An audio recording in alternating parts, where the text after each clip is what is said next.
it is so tranquil.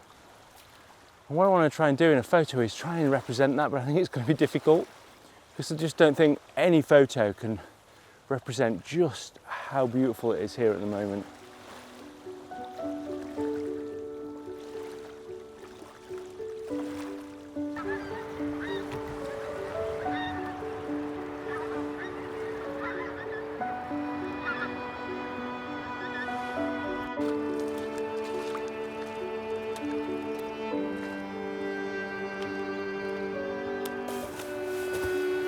Morning everybody, fantastic to see you all again. So, I am by the beach this morning and I don't really know what I'm going to shoot. I'm just hoping we're going to get some nice light. Obviously I'm on the west coast, so it's not the best for sunrise, but I wanted to come at sunrise because it's going to be packed here, I think, later, because lockdown restrictions have just lifted a little bit, and I think that means that people are going to head to the beach because it's a nice day. So I've come here in the morning, and I'm just going to see what I can get. There's some really nice sand dunes, and yeah, I'll just see what I can get. I've come here nice and early. It's around sort of about 50 minutes before sunrise, and it's a beautiful, beautiful morning. I'm so excited. Right. Okay, let's go see what we can get.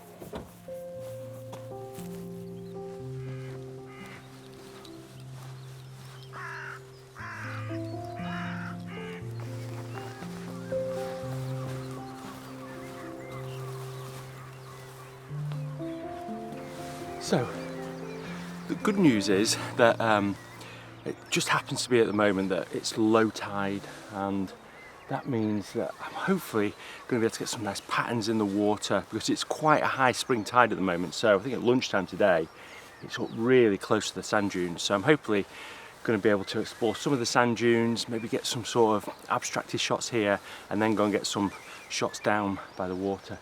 Now in that direction where the sunrise is, it looks like it's quite clear as well. So I'm really hoping that it stays like that, and then we might just get some of these clouds here lit up. So yeah, should be good.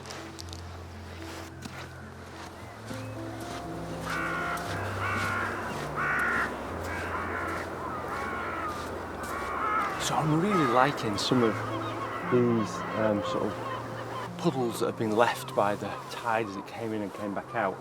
The really great thing is because the tide came in overnight, obviously it's gone back out and everything is pristine. So I've got this like almost like desert-like landscape that's just pristine, which looks so good. And I think when the sun rises, even from over there, it's going to create some nice sort of textures in this sort of rippled sand. So yeah, I like this shot over here. I'm just going to take a quick shot here just to start. It's always good to, I think, to get a shot to start.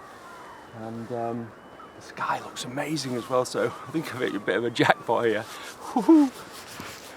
Okay, so I've set on my first shot here, and it's about probably, I don't know, 10 minutes before sunrise, and it's very sort of minimal. I think there's going to be a lot of minimalistic shots here.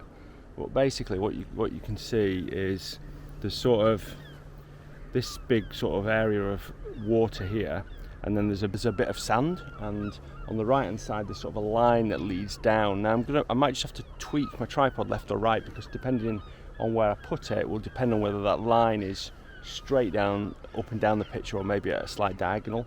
So I'm just going to tweak it and try a few different things. What I want is a little bit of light, just to light the clouds up, because if the clouds lit up it looked really spectacular. And I'm not 100% sure that's going to happen. But it is such a beautiful day here. There's not a breath of wind, nobody else around.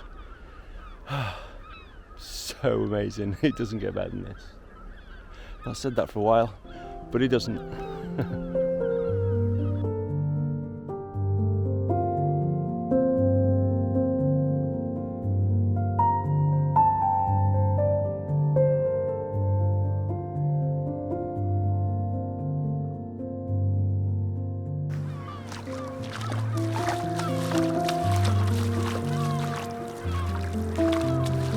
So sometimes it's the most simplest of images that looks the best, and just a slight curve of water that I found. There's not a lot of colour in the sky. There's a little bit of texture at the bottom here, which I think just anchors it. I quite like the clouds, and the two layers of the clouds I think look really good. But it's just simple. It's just not a lot of colour, not a lot to it, but I think it would be quite a calming, very simple image. And I think that's one thing when you come to the coast, it's a good place to come and just simplify things a little bit and find things that just a little bit more peaceful. And I don't think it gets anything any more peaceful than this moment here on this beach. Amazing.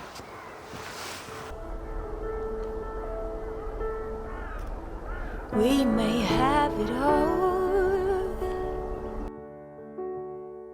up the ladder, down the wall, different mysteries, full life mixed with tears. We are happy most of the time, and we get along better and fine.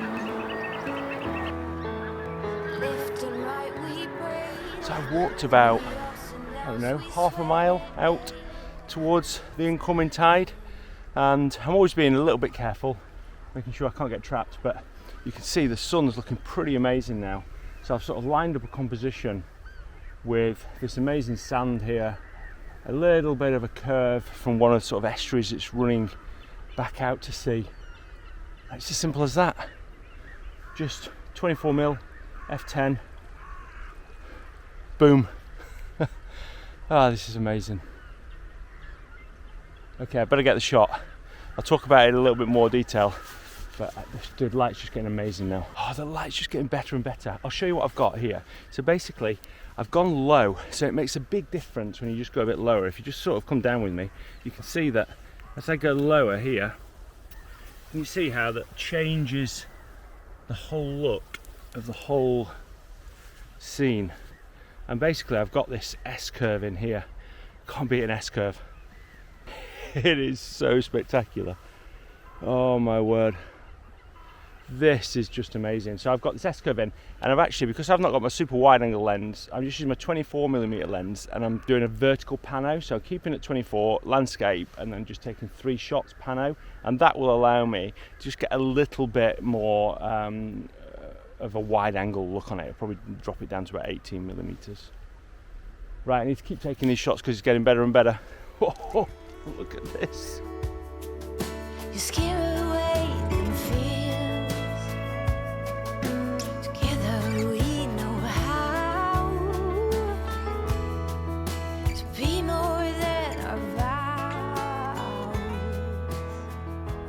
vows. This is one of the nicest mornings I've ever had by the sea. It is stunningly good. I don't know whether I've got any good photos, but you know what? I really don't care, because I have had the most beautiful morning. Now, I've got to be a little bit careful here because the sea comes in pretty quick. So I'm just going down to the sea line, but I'm about, let's say, a good half a mile from where it will rise to in 6 hours. So yeah, I've got to be super careful. But you can see all around, it is so beautiful.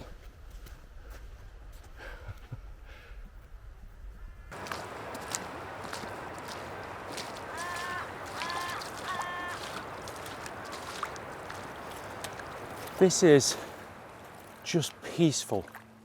You can probably just hear the gentle sort of lapping of water.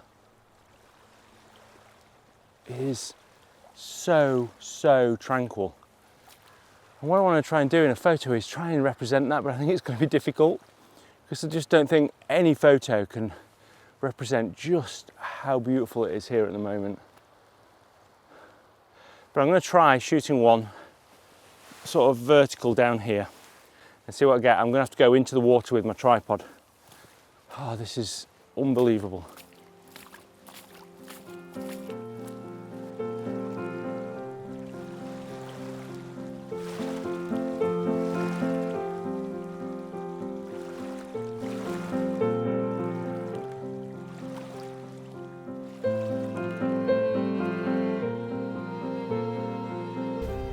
So I just sort of finished for the day and I was walking back to the car.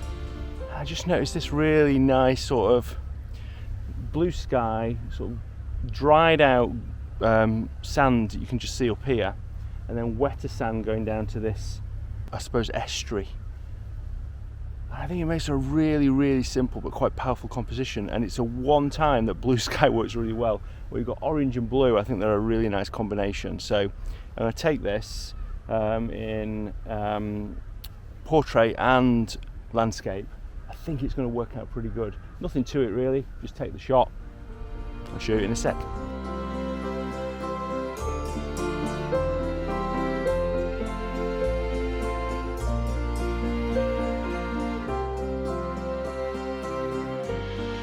So I'm back in my studio now. I hope you like that. It was such a serene, tranquil, peaceful morning.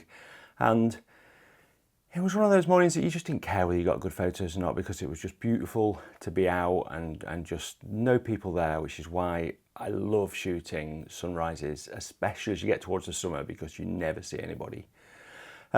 So I just wanted to talk through some prints. I've got some prints of the images, and I want to sort of point out some things that I think would be useful. Before I do that, if you enjoyed the video, give it a like, because that really helps me in the video. And if you're not subscribed, then consider subscribing. Okay, I'm going to get onto these prints now. By the way, I've got this print drawer here, which I'll probably show on Instagram at some point. It's 10 drawers, A1. And people always ask me what I do with all my prints that I print for my videos. Well, I've got this now, so I'm going to be putting my prints in that, and it's pretty cool, really. Okay, so the first image, or the last image probably, that I took was this one. And this is something that was, I just saw on the way back, and it's just a very graphical image. And people often ask about where you put the horizon line. And I put this in the middle because I think it's slightly off the middle, so just a little bit off the middle. But I wanted to create something that was very graphical from this. And because it was quite, not harsh, but not quite as serene as the other images, and also I've got the blue sky and the orange, so it's sort of, it's a bit more in your face, I suppose, then I wanted to try and emphasize that by putting the horizon in the middle and just having a very graphical nature to it. But it works just because of its simplicity, which is pretty much the same with most of the minimalist shots that I took on the morning, which were pretty amazing. Yeah, so I just kept that simple. It's a pano, so it's a 3-shot pano. So I think it actually ends up being 120 megapixels. Yeah, so I could print it huge. Okay, the next one was this one I wanted to talk about. So this one was a really, really tricky image to edit, and I think this print here, I've edited it since this and just brought out some of the colours a little bit more, but because there was no not a huge amount of colour in the sky, but just a little bit, it was very, very slightly orange, trying to pull it out too much and it got a little bit muddy. So yeah, there's another version of this actually I'll just show on the screen now, which was a landscape version of it. And I keep going between the two of whether I like the portrait or the landscape. The landscape one, I really like the wave, and I was waiting for those waves to appear because I felt that that would add the interest in the image. That was the subject, I suppose. So I took probably about 100 shots, just trying to get the perfect sort of curve to mimic the sky. And I felt that I got that quite well in the landscape version, but probably not quite as good in the portrait version. Okay, the last one was this one here. So so this one was almost monochromatic, but obviously it's blue because it was blue hour. I took this probably about 30 minutes before sunrise, and yeah, it's just this beautiful curve here of the estuary, and I just really like this. This is probably my favourite image, I think. I printed this on the Breta paper, so you can see it's got a slight sheen to it. I like my black and white images on this type of paper, and And I feel like this is almost like a black and white image. So I felt like it looked good on that. And again, I put my horizon line in the middle because it just felt right. I think this bit in the cloud massively helps because again, it sort of mirrors a little bit of the curve here in terms of the brightness levels, the luminosity levels. So yeah, I really like that. There's one final thing that I just want to speak about before I go, and that is the World Landscape Photography Competition. So I did it last year to raise money for UNICEF and the COVID relief for underprivileged children. And I wanted to do it again this year, but this year I want to raise money for environmental charities. We haven't quite agreed who the charity is going to be yet, but the competition is going to open on Tuesday and all the money that's raised from it is going to go to environmental charities. And we've got some amazing prizes. And I'm really pleased to say that Nikon has offered as a top prize a Nikon Z7 II with a 24-70 f4 lens, which is a camera that I've shot so many of my best photos on, and it's a perfect landscape camera, so it's ideal to have it as a top prize in this landscape photography competition. So if you want to enter, you can enter on the 6th of April, which is Tuesday, and it's just £10 to enter. And the money all goes to charity, which is the best thing. There's some amazing judges as well. Go and check out the website. It's www.worldlandscapephotographer.com, and the link's in the description. And thanks for watching this week. Until next Sunday, bye.